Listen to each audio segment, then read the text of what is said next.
Après des mois de combats intenses à Khartoum, capitale soudanaise, une lueur d'espoir renaît pour des millions d'habitants. Alors que plus de 70% des hôpitaux avaient cessé leur activité au plus fort du conflit, plus de 40 hôpitaux et 244 centres de santé ont aujourd'hui rouvert leurs portes. Une reprise progressive mais essentielle qui marque la première étape de la reconstruction d'un système de santé presque entièrement paralysé par la guerre.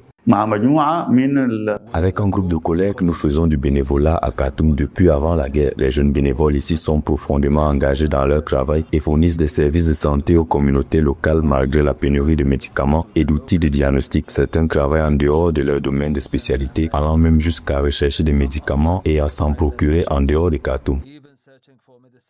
Les affrontements ont gravement endommagé les structures sanitaires, hôpitaux bombardés ou pillés, équipements détruits et personnel soignant contraints de fuir ou directement ciblés. Il en a résulté des pénuries critiques de médicaments et d'électricité, rendant l'accès aux soins quasiment impossible. Les services essentiels tels que les laboratoires, les banques de sang, les services d'urgence étant hors service, la population déjà vulnérable aux maladies a dû gérer les blessures de guerre dans un contexte médical fortement dégradé.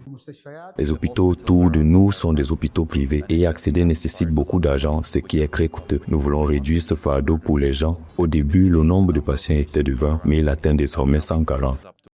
Aujourd'hui, la réouverture des centres de santé va bien au-delà d'un simple retour à la normale. Pour les soignants comme pour les patients, elle symbolise un acte de résilience et un signal fort de reconstruction. Malgré le manque de moyens et l'ampleur des défis, cette reprise progressive des soins incarne l'espoir d'un avenir plus stable, à la preuve que, même après la destruction, la santé peut renaître et redonner vie à une capitale.